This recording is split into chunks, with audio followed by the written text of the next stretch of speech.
Tamam. Belki onu da biraz iki taç oku. Tamam. 596. He? 08 43 No Chiva. Novayı da Allah şundan koşmayalım. Adı söyle.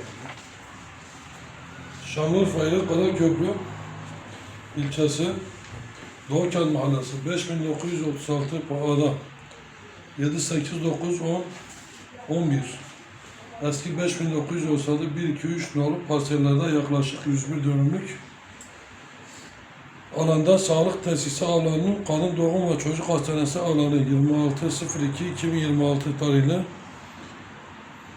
10.983 karar sayılı Cumhurbaşkanı kararı ile ve yine Karaköy Batıkent Mahallesi 2682-2683 eski 761 nolu parsellerde yaklaşık 52 dönümlük alanda sağlık tesis alanı, yol ve yeşil alan gibi ilçenin başlıca donatı alanlarının 26.02 tarih 1986 karar sayılı Cumhurbaşkanı kararı ile imar planı konut alana dönüştürüldüğünü önermiş bulunmaktayım.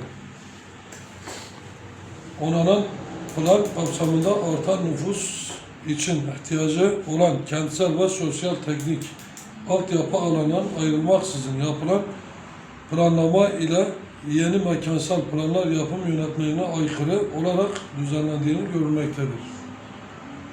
Özetle buranın zaten normalde sağlık projesi, kadın doğum ve çocuk hastanesi. Burada yeşil alan eksikliğimiz var. Zaten Türkiye ortalamasına baktığımız zaman Şanlıurfa'da yeşil alan gerçekten kişi başına çok az. Ki biz buranın sosyal alan olarak olmasını istiyoruz. Yeşil alan olsun, okul olsun, hastane olsun.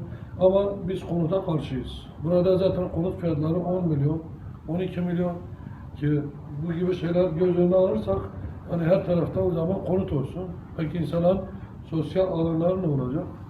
Aktiviteler ne olacak?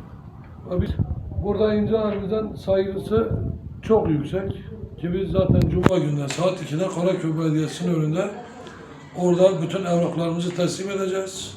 Sivil toplum kuruluşuyla, şehir planlayıcılarıyla, STK'larla, muhtarlarla biz gerekli bütün mercilere dilekçelerimizi, şikayetlerimizi ileteceğiz. Ki burada da herkese bize destek vermelerini istiyoruz.